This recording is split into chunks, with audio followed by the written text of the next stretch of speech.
देखो, आज का जो टॉपिक है वो है कंडक्टेंस ऑफ इलेक्ट्रोलाइटिक सॉल्यूशन। ठीक है, अब इसका मतलब समझो। कंडक्टर जो होता है वो क्या होता है? मेटल्स वगैरह जो होते हैं, ये मेटल है। ठीक है, मेटल क्या करता है? मेटल कंडक्टर होता है कि नहीं होता है?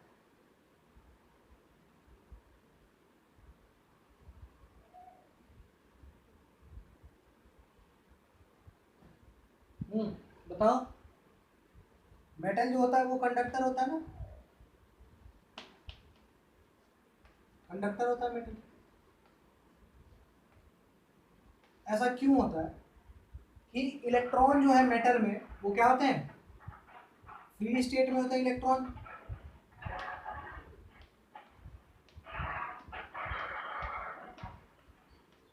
ठीक है,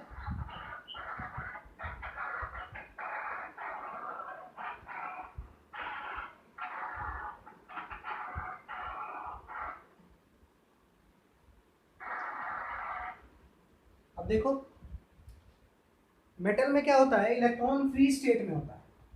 ठीक है, तो जिसकी वजह से ये क्या करता है, जैसे इसमें करंट तुम ट्रांसफर करते हो, ठीक है, तो करंट ट्रांसफर करते ही, ठीक है, इसमें जैसे ही करंट ट्रांसफर करोगे, करंट क्या होता है? फ्लो ऑफ इलेक्ट्रॉन ही तो होता है। तो इलेक्ट्रॉन सारा क्या हो जाएगा? तुरंत फ्लो करने लगेगा। करंट के अपोजिट डायरेक्शन में फ्लो करता है इलेक्ट्रॉन।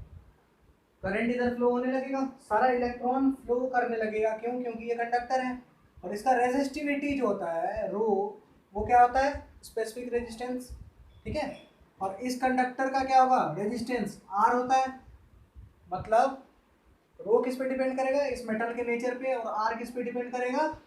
इस मेटल का नेचर, इस मेटल का क्रॉस सेक्शन एरिया, है ना, और इसका लेंथ इस पे डिपेंड करेगा।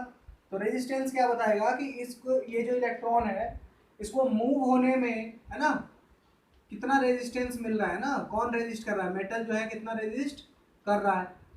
समझ में आया?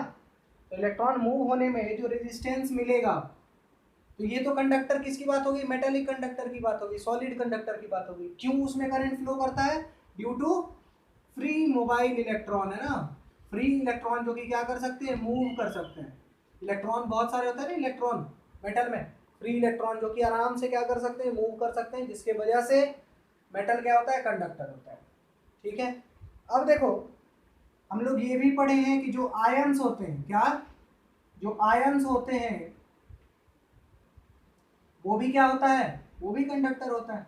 प्योर वाटर लो, प्योर वाटर अगर ले लो तो वो क्या होगा? कंडक्टर होता है या इंसुलेटर होता है? ये बताना।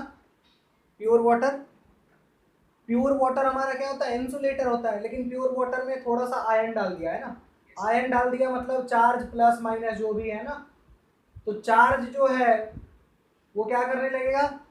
Due to movement of charge, इसमें जैसे ही हम क्या करते हैं, अभी देखा था ना इस चैप्टर में, इलेक्ट्रोड लगाया और यहां लगा दिया बैटरी, है ना, तो ढंग से देखो, करंट का सर्किट कंप्लीट हो जाता है ना।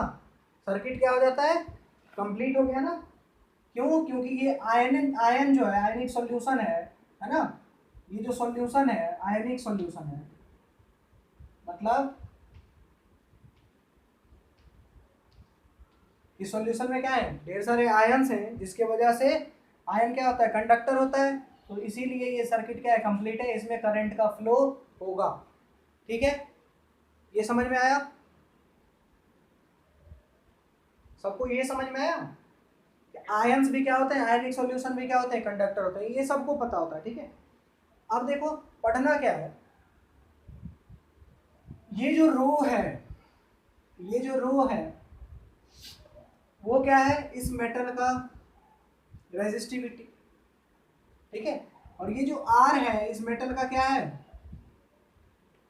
रेजिस्टेंस। ये तो मेटल है, आर का वैल्यू क्या होता है? आर इज इक्वल टू, बचपन में तुम लोग पढ़े थे ना, रो इंटू एल अपॉन ए। बस ये फॉर्मूला अगर याद कर लो, बाकी इस पूरे टॉपिक में कोई भी नया फॉर्मूला नहीं मिलेगा। ठीक है, सारा इसी फॉर्मूला, यही फॉर्मूला रहेगा। ये फॉर्मूला अगर याद कर लो तो हर जितने भी फॉर्मूला है वो तुम ला सकते हो। ठीक है, नया फॉर्मूला याद करने की जरूरत नहीं है, बस एक बार समझ लो टॉपिक। तो R इज इक्वल्स टू क्या होता है, रो इंटू एल बाई ए।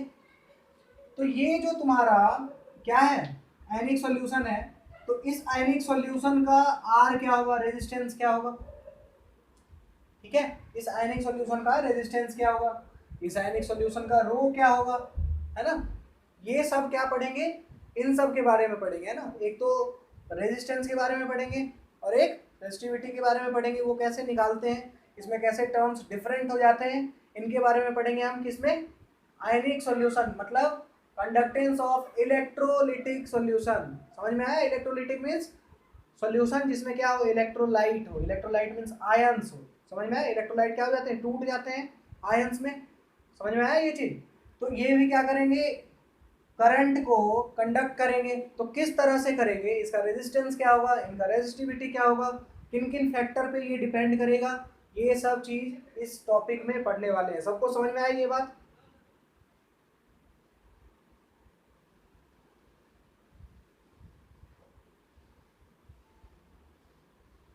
ठीक है, इस टॉपिक में क्या पढ़ने वाले हैं ये तो क्लियर है सभी को।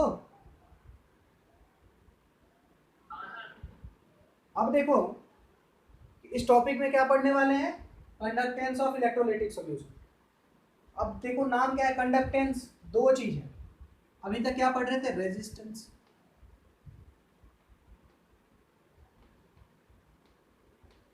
आर से डिनोट करते हैं रेजिस्टेंस को। और क्या पढ़ रहे थे, स्पेसिफिक रेजिस्टेंस।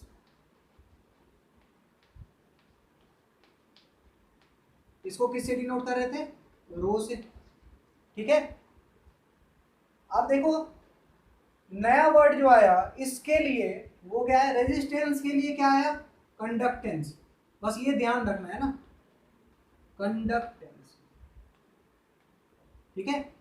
स्पेसिफिक रेजिस्टेंस को एक और नाम देते हैं, क्या बोलते हैं, रेसिस्टिविटी। सबको पता है कि नहीं पता है, बताओ, रेसिस्टिविटी, ठीक है। तो इसके लिए क्या आएगा वर्ड, इलेक्ट्रोलाइटिक सॉल्यूशन के लिए स्पेसिफिक रेजिस्टेंस है तो स्पेसिफिक कंडक्टेंस, ठीक है, या फिर कंडक्टिविटी।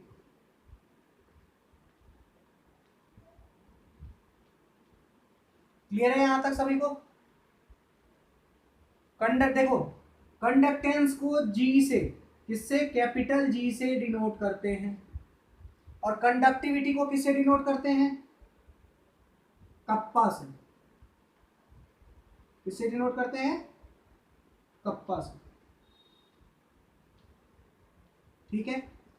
देखो याद रखना सबके लिए बहुत आसान, कैसे आसान है, कंडक्टिविटी है ना, रेजिस्टिविटी, कंडक्टेंस, रेजिस्टेंस। समझ में आया। अब देखो वैल्यू क्या होता है, ये देखो G is equals to 1/R। Conductance क्या होता है, रेजिस्टेंस का रेसिप्रोकल।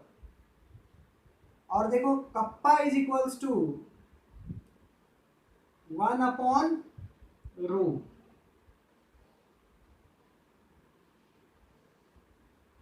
बताओ समझ में आया ये बात, सबको समझ में आ रहा है, ठीक है, कोई दिक्कत।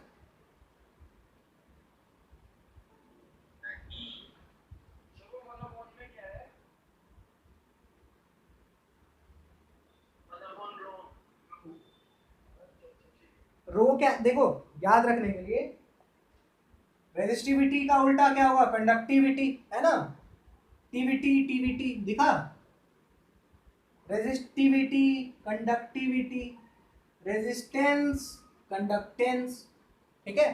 तो कंडक्ट मान लो बाद में भूल भी गए तो इस तरह से रिलेट कर लेना, कंडक्टेंस का उल्टा रेजिस्टेंस, कंडक्टिविटी का उल्टा रेसिस्टिविटी। फॉर्मूला बन गया, जी का इज इक्वल्स टू 1/R और कप्पा इज इक्वल्स टू 1/रो। बोलो क्लियर है। अरे आ रहा है आवाज, क्या बोल रहे हो, के को, इसका नाम लिख लो कप्पा, KAPPA, कप्पा बोलते हैं इसे। हाँ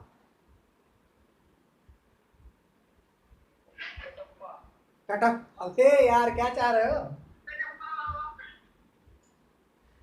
ठीक है, के को बोलते हैं कप्पा। अच्छा इसलिए रिपीट कर रहे थे तुम? हाँ वेरी गुड, याद रखते हो सब कुछ। हाँ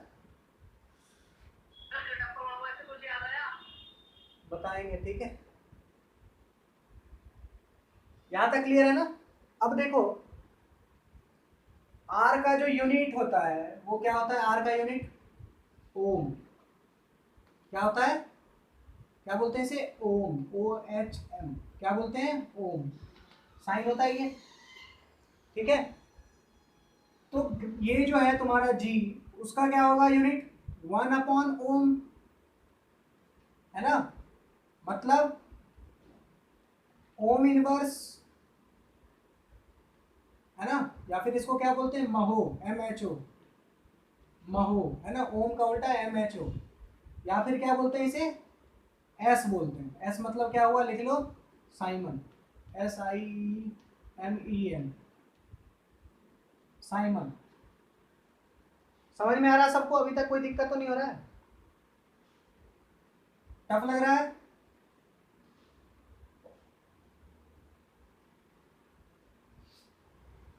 अरे 1/R मतलब 1/ओम, और 1/ओम को बोलते हैं साइमन, ठीक है। या फिर ओम इनवर्स या फिर महो।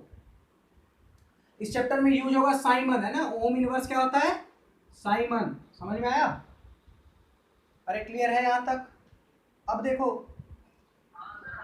रो जो है, रो का क्या होता है? रो का यूनिट देखो क्या होता है? R is equals to rho into L/A होता है। तो रो का यूनिट क्या होगा? R हो गया तुम्हारा ओम, रो का तो भैया पता नहीं, यही तो निकालना है। L का हो गया मीटर, एरिया हो गया मीटर स्क्वायर, है ना। ये इससे कट गया, तो ओम क्या आया? ओम का यूनिट आ गया ओम मीटर। ओम का यूनिट क्या आ गया? ये रो का यूनिट क्या हो गया? ओम मीटर, ठीक है। यहां तक क्लियर है?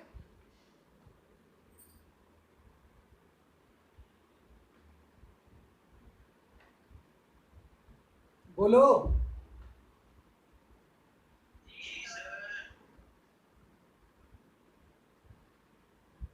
अब देखो 1/रो है, तो कप्पा का यूनिट क्या होगा? 1/ओम मीटर, 1/ओम और मीटर, ठीक है। 1/ओम को क्या बोलते हैं बताओ? साइमन। तो साइमन पर मीटर या फिर साइमन पर सेंटीमीटर, दोनों में से कुछ भी बोल सकते हैं यूनिट। बोलो।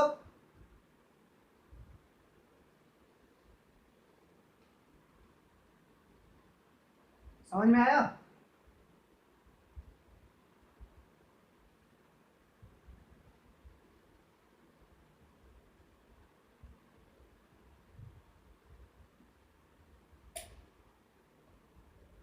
नोट कर लिया सभी ने?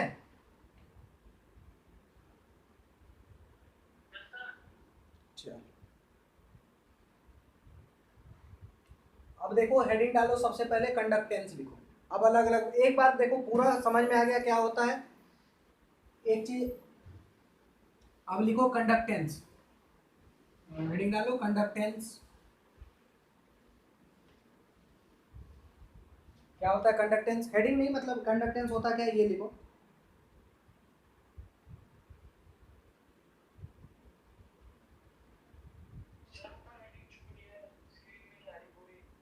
वो तो कंडक्टेंस ऑफ इलेक्ट्रोलिटिक सॉल्यूशन है, ये तो पूरा ही हेडिंग है ना। कंडक्टेंस क्या है? एक टर्म है ना कंडक्टेंस। कंडक्टेंस डिनोट करते हैं इसको कैपिटल जी से। किससे? कैपिटल जी से। देखो it is inverse of resistance, it is inverse of resistance, ठीक है।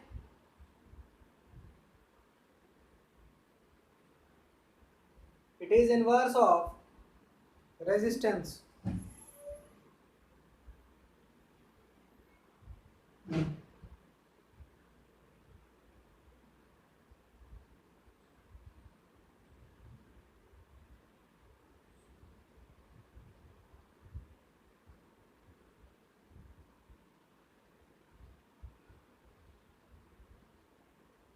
ठीक है, लिख लिया। Conductance capital G, it is the inverse of resistance, मतलब G इज इक्वल्स टू क्या हो जाएगा 1/R, है ना।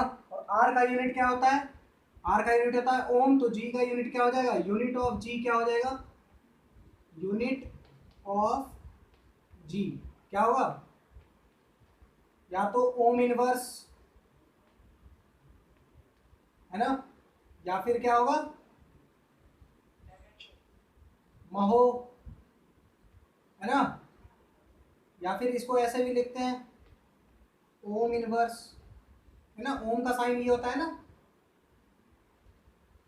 या फिर एस लिख दो। इन सब का मतलब क्या होता है एस, जो कि इसका मतलब क्या हो गया साइमन, SIEMEN, साइमन, ठीक है। ये समझ में आ गया, आया सभी को। नेक्स्ट लिखो कंडक्टिविटी।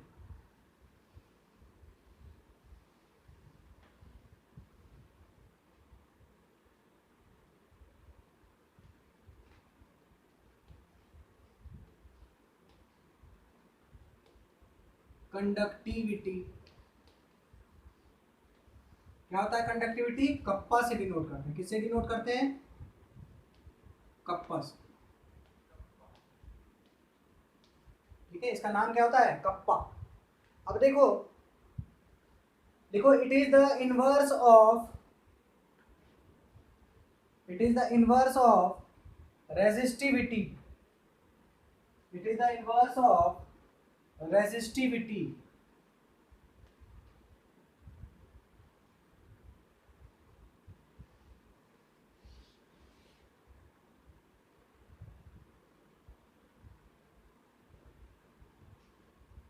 लिख लिया।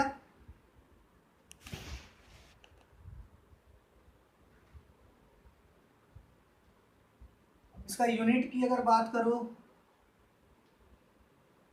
यूनिट ऑफ कप्पा, तो सबसे पहले रो का यूनिट जान लो। रो का यूनिट क्या होता है, ओम मीटर, है ना, या फिर ओम सेंटीमीटर, ठीक है, मल्टीप्लाई। तो यूनिट ऑफ कप्पा क्या होगा 1/ओम मीटर, मतलब क्या हो गया 1/ओम को क्या बोलते हैं साइमन, तो साइमन पर मीटर, मीटर की पावर -1, या फिर इसको क्या बोल सकते थे 1/ओम सेंटीमीटर, साइमन पर सेंटीमीटर। यहां तक क्लियर है सबको। अब ये मान लो एग्जाम में यही भूल गए, रो इज इक्वल्स टू, तो क्या कर लोगे, ये तो सबको याद होगा बचपन से लेकर अभी तक, rho R A, R is equals to rho L A, rho into L by A. R का क्या होता है ओम होता है, रो का पता नहीं होता है, एल क्या होगा लंबाई मतलब मीटर, ए क्या होगा एरिया मतलब मीटर स्क्वायर, है ना। तो रो का यूनिट क्या आ जाएगा, रो का यूनिट आ जाएगा यहाँ से ओम मीटर या फिर ओम सेंटीमीटर। बोलो क्लियर है, पूरा क्लियर,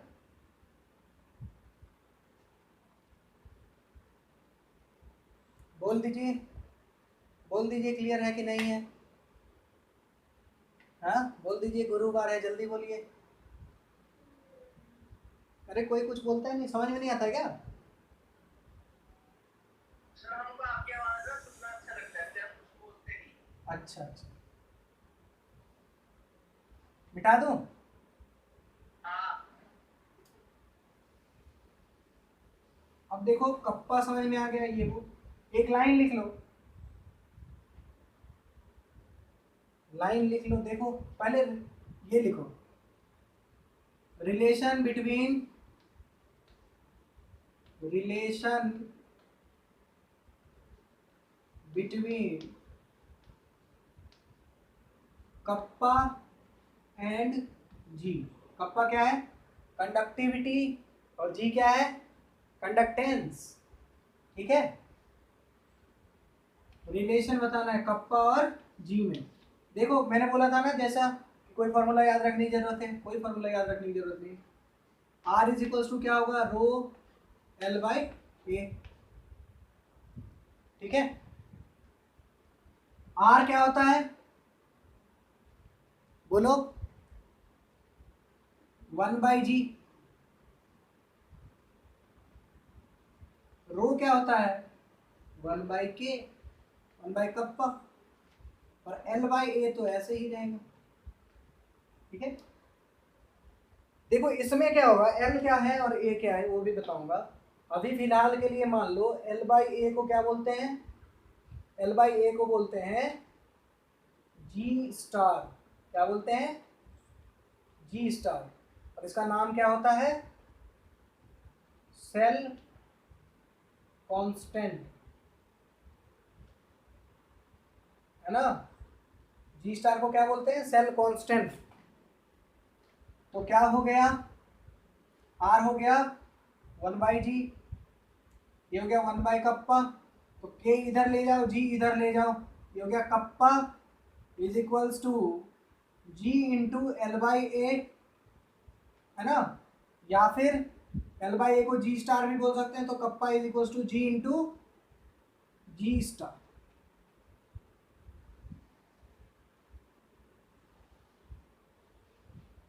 बोलो यहां तक क्लियर है?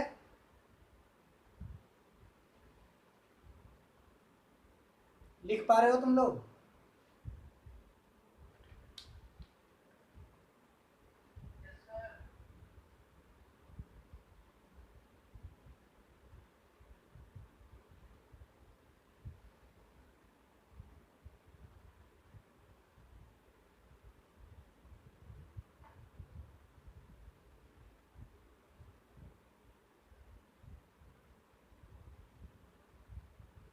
निशान चला गया क्या?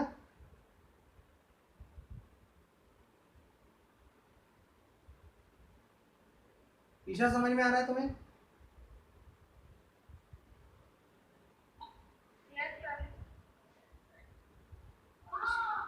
साक्षी तुम्हें आ रहा है समझ में?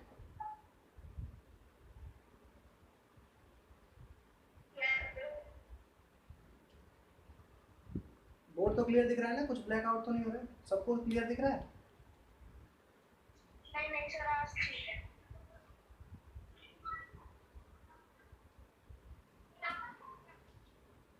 ये नोट कर लिया सभी ने? हटा दो।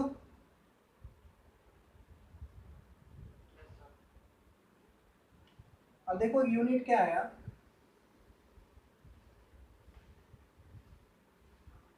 इसी में एक छोटा सा देखो डालो हेडिंग, सेल कांस्टेंट क्या होता है। सेल कांस्टेंट, जैसे मान लो कि ये है सेल और ये है 2 electrode,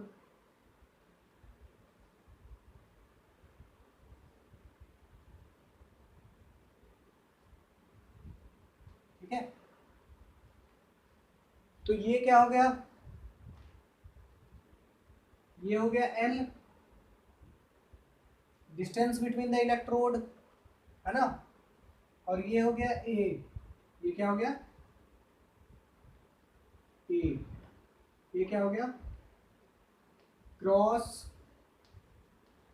section area of, cross section area of electrode, ठीक है। और L क्या हो गया, स्वार्थ आ रहा है समझ में?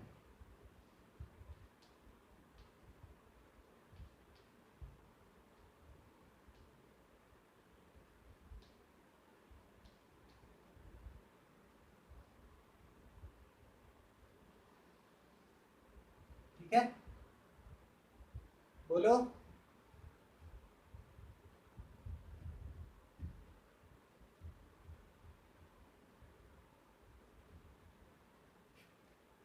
ये क्या है, सेल। देखो क्यों बोला गया इसको सेल कांस्टेंट, सेल कांस्टेंट क्या वैल्यू क्या होता है, L/A। अरे बोल दिया करो तुम लोग, पता तो चले मुझे, पढ़ रहे हो।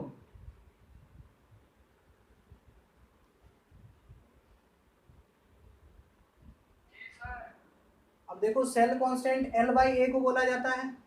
L क्या है? Length between the electrode. A क्या है? Cross sectional area of electrode. ठीक है। अब देखो किसी भी सेल का, एक पर्टिकुलर सेल का L बाई ए क्या होगा? इसको जी स्टार, देखो L बाई ए तो वैल्यू होता है ना, इसको डिनोट किससे करते हैं? जी स्टार से। जी स्टार, जो कि क्या होता है? G star is equals to L by A. समझ में आया?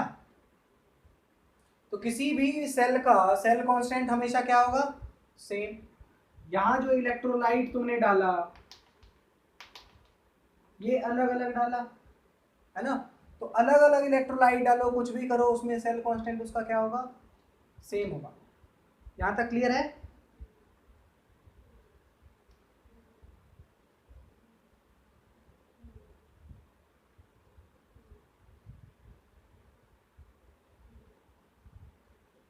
बोलो, नहीं बोलोगे? क्लियर है? ठीक, नोट कर लिया सभी ने?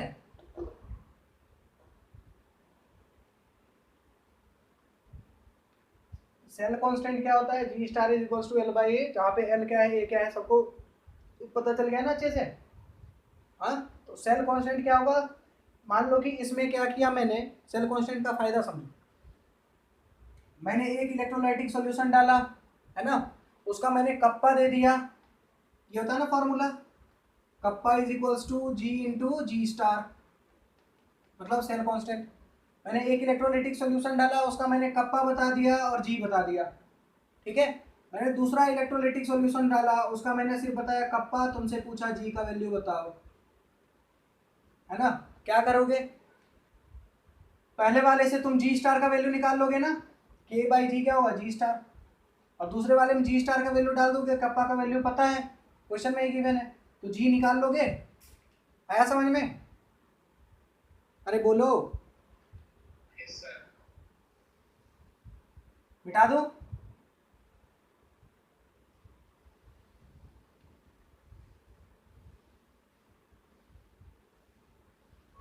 अब देखो कंडक्टिविटी क्या होता है, नोट डालकर पॉइंट लिख लो एक कंडक्टिविटी में। Conductivity of electrolyte depends on the nature of electrolytic solution, है ना? Conductivity of electrolyte depends on the nature of electrolytic solution.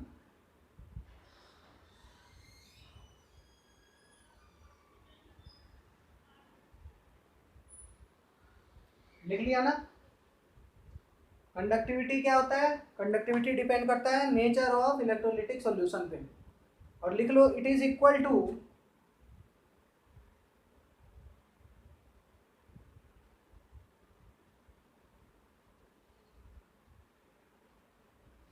conductivity is equal to its conductance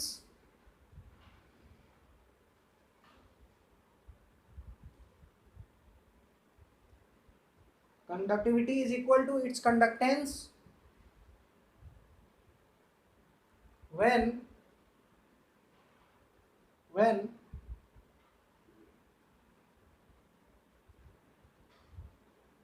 length between electrode is 1 meter, when length between electrode is 1 meter and area of cross section of electrode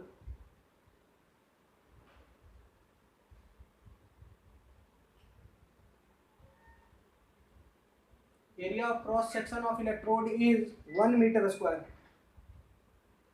Area of cross section of electrode is 1 meter square. बोलो यहाँ तक clear है? मैंने कुछ नया नहीं बोला, देखो मैं क्या बोला, R is equals to 1 by क्या होता है, rho into L by A. यहाँ से फॉर्मूला निकाला, R is equals to 1 by G, 1 by kappa, into L by A. Kappa इधर ले जाओ, kappa is equals to G into L by A. मैंने बोला कि कप्पा का वैल्यू मतलब कंडक्टिविटी का वैल्यू कंडक्टेंस के वैल्यू के इक्वल होता है भैया। जब क्या होता है, जब एल का वैल्यू 1 होता है और ए का भी वैल्यू क्या होता है 1 होता है। 1 से 1 कट जाता है मतलब 1 ही आता है। और ढंग से देखो कप्पा का आ जाता है, कप्पा जी के इक्वल आ जाता है। बोलो क्लियर है?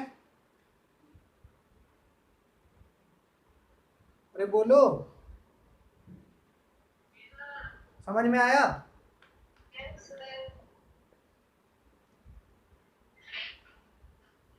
Yes, sir. ठीक है, अब देखो नोट कर लो, ये नोट तो ही क्या होगा, लिख ही लिया। अब देखो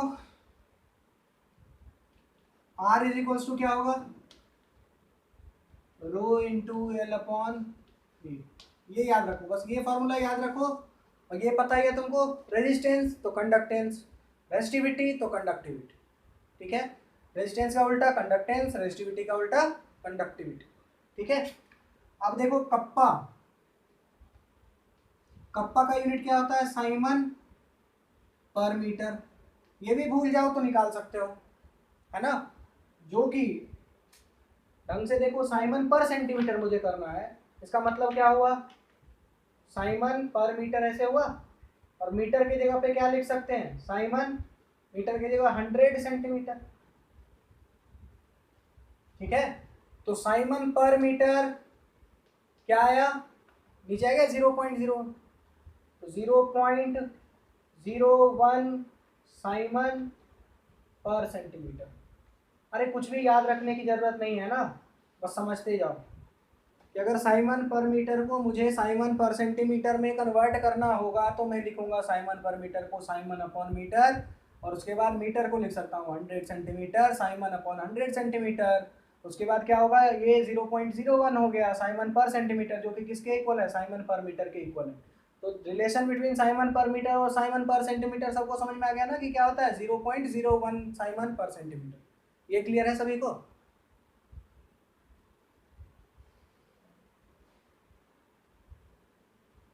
बोलो, नोट कर रहे हो कि तुम लोग सो गए हो सब?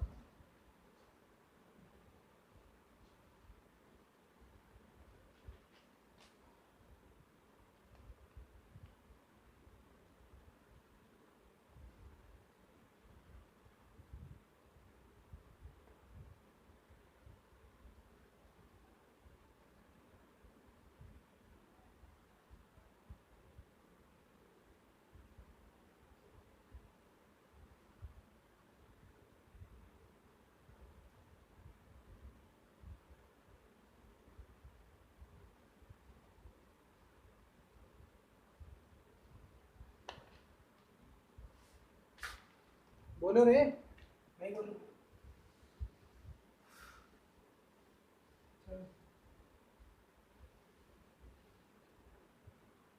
अब देखो electronic conductance, electronic conductance of metal, है ना, किस किस चीज पे डिपेंड करता था, सबसे पहला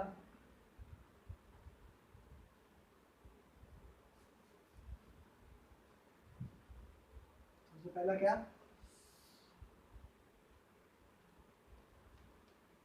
नेचर ऑफ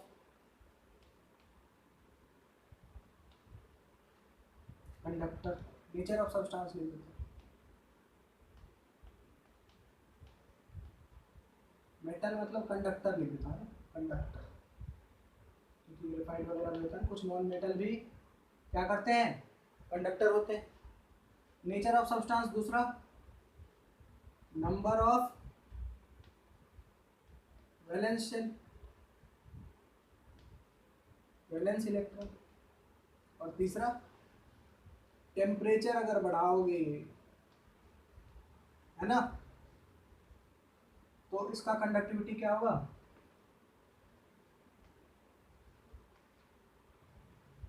कम हो रहा है ना। ये किस में हो रहा है, ये कंडक्टर कैसा है, सॉलिड। बोलो क्लियर है यहाँ तक पॉइंट? क्या ये तीनों पॉइंट क्लियर है?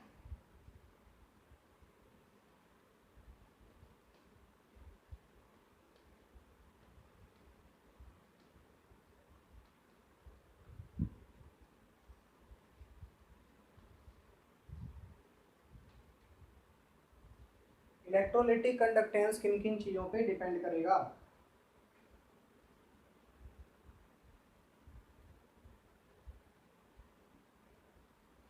ठीक है, इलेक्ट्रोलिटिक कंडक्टेंस किन किन चीजों पे डिपेंड करेगा?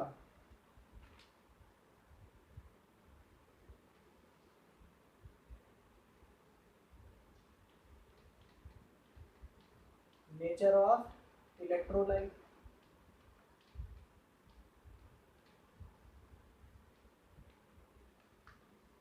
समझ में आया? Nature of electrolyte. दूसरा,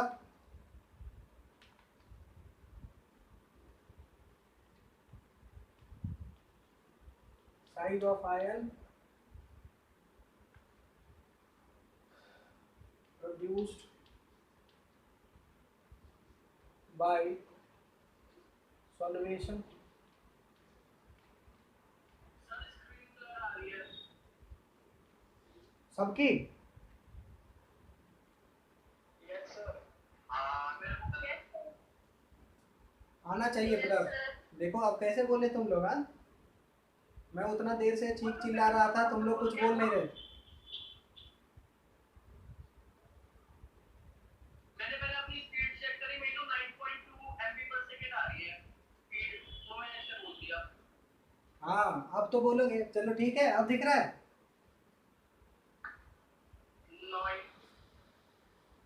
अभी भी नहीं दिख रहा कुछ।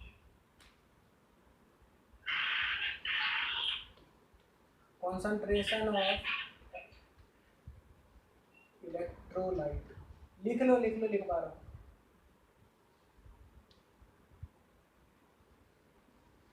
ठीक है, कॉन्सेंट्रेशन ऑफ इलेक्ट्रोलाइट और टेम्परेचर। टेम्परेचर बढ़ाओगे तो कंडक्टेंस भी इसका क्या होगा? बढ़ेगा। अब देखो, समझो डिफरेंस। और एक और होगा विस्कोसिटी।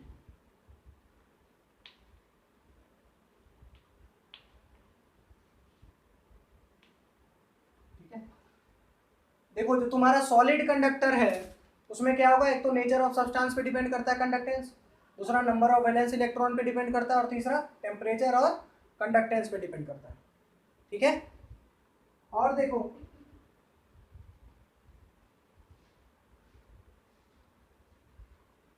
ये क्या है? इलेक्ट्रोलाइटिक सॉल्यूशन में नेचर ऑफ इलेक्ट्रोलाइट पे डिपेंड करेगा, लिखते जाओ। दूसरा, size of ion produced by solvation, कितना ज्यादा, जितना ज्यादा आयन उतना ज्यादा कंडक्टिविटी, उतना ज्यादा कंडक्टेंस, है ना। कंसंट्रेशन ऑफ इलेक्ट्रोलाइट, इलेक्ट्रोलाइट का कंसंट्रेशन बढ़ाओगे तो क्या होगा? कंडक्टेंस बढ़ेगा, है ना। टेम्परेचर बढ़ाओगे तो कंडक्टेंस बढ़ेगा। इसमें क्या होता है? उसमें टेम्परेचर बढ़ाने से रेजिस्टेंस बढ़ता है ना, इसमें क्या हुआ? टेम्परेचर बढ़ाने से आयन जो होता है, देखो ये सब पॉइंट क्या है? आयन जितने जल्दी जल्दी मूव करेंगे उतना ज्यादा क्या होगा? उतना ज्यादा अच्छा वो कंडक्टर होगा। तो आयन मूव करने के लिए क्या क्या चाहिए? एक तो कितना ज्यादा आयन प्रोड्यूस हो रहा है, दूसरा कितना ज्यादा आयन का साइज है ना। आयन का साइज अगर ज्यादा है तो मूव क्या करेगा? धीरे धीरे मूव करेगा। आयन का साइज अगर कम है तो मूव क्या करेगा? फास्टर मूव करेगा। कॉन्सेंट्रेशन ऑफ इलेक्ट्रोलाइट, कितना ज्यादा आयन प्रोड्यूस हो रहा है ना। कॉन्सेंट्रेशन मतलब कि तुमने जितना ज्यादा कॉन्सेंट्रेशन बढ़ाया उतना ज्यादा आयन प्रोड्यूस हुआ, उतना ज्यादा आयन प्रोड्यूस हुआ उतना ज्यादा कंडक्टेंस होगा। टेम्परेचर बढ़ाया तो आयंस का जो स्पीड होगा वो कम होगा या ज्यादा होगा? स्पीड बढ़ गया, स्पीड बढ़ गया तो कंडक्टेंस बढ़ जाएगा। विस्कोसिटी, अगर मान लो ज्यादा विस्कस रहा तो आयंस को मूव होने में क्या होगा? दिक्कत होगा। ठीक है, रेजिस्टेंस बढ़ जाएगा ना मूव में। विस्कोसिटी कम हुआ तो क्या होगा? आयंस का मूवमेंट स्मूथली होगा, तो क्या होगा? कंडक्टेंस ज्यादा होगा। बोलो यहां तक क्लियर है? पॉइंट लिख लिया सभी ने?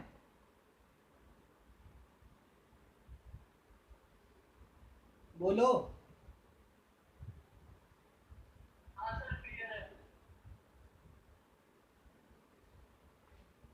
सबने लिख लिया? Yes sir. अब देखो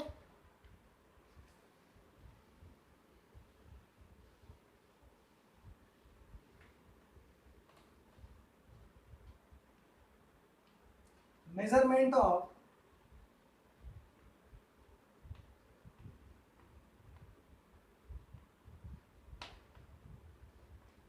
रेजिस्टेंस।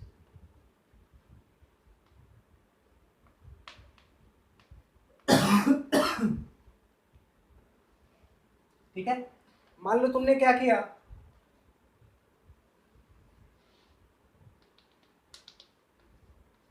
दो इलेक्ट्रोलाइट लगा दिया, ठीक है, आयनिक सॉल्यूशन है, क्या है, इलेक्ट्रोलिटिक, प्रभु दिख रहा है ना, इलेक्ट्रोलिटिक सॉल्यूशन।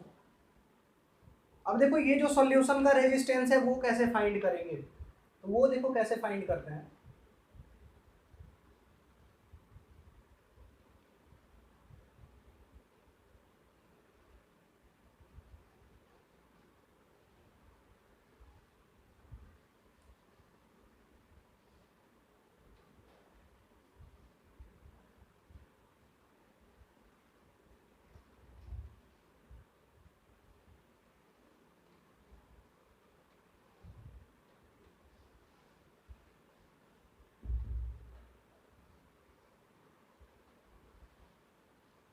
ठीक है, क्या बनाते हैं, व्हीट स्टोन ब्रिज बनाते हैं, क्या बनाते हैं,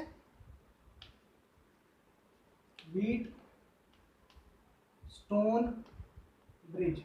ये जो कनेक्शन है इसका नाम क्या है, व्हीट स्टोन ब्रिज। ये तुम लोग 12th क्लास में हो ना अभी, तो इलेक्ट्रिसिटी जब पढ़ोगे, इलेक्ट्रिसिटी चैप्टर, उसमें तुम्हें फिजिक्स में पढ़ना होगा ये चैप्टर। ठीक है, फिजिक्स में व्हीट स्टोन ब्रिज पढ़ना होगा इलेक्ट्रिसिटी के अंदर। मैं तेरे को समझा देता हूँ थोड़ा सा। ये हो गया R1, ये हो गया R2, ठीक है, ये हो गया R3 और ये हो गया R4। ठीक है, अब देखो हुआ क्या, R1 तुम्हारा क्या है, ये इलेक्ट्रोलिटिक सॉल्यूशन है ना R1। R2 क्या है, एक फिक्स रेजिस्टर है, और R4 क्या है, R4 जो है वो फिक्स नहीं है ना, वेरिएबल रेजिस्टर, वेरिएबल रेजिस्टर कौन है, ये R4।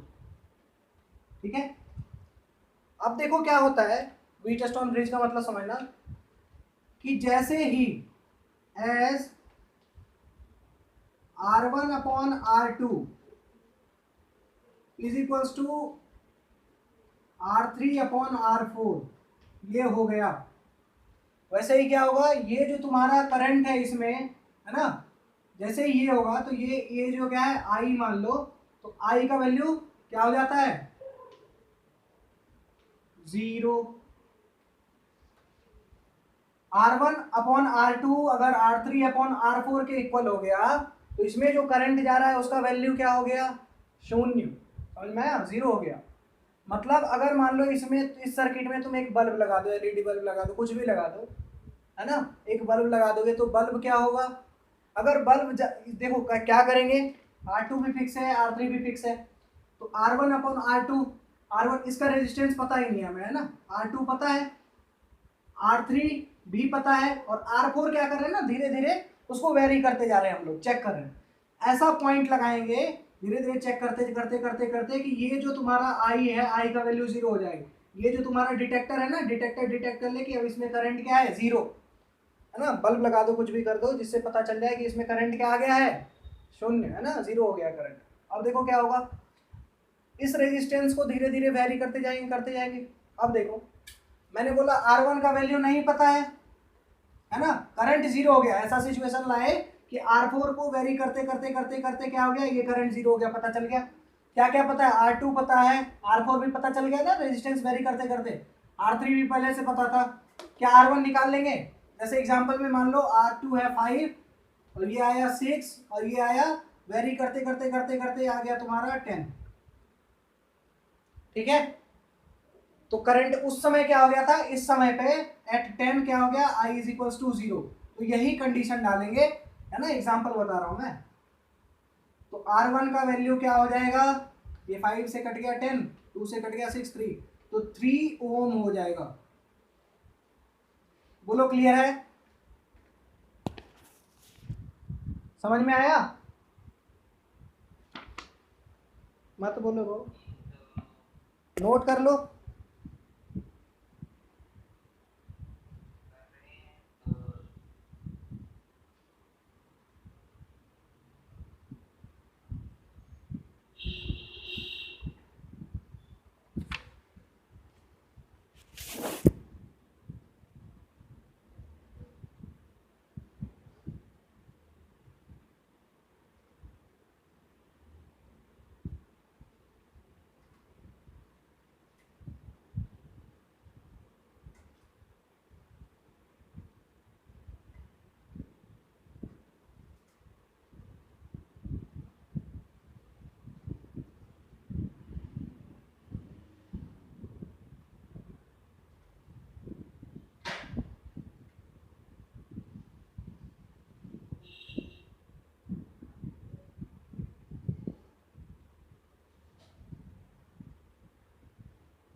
समझ में आ गया, मिटा दो।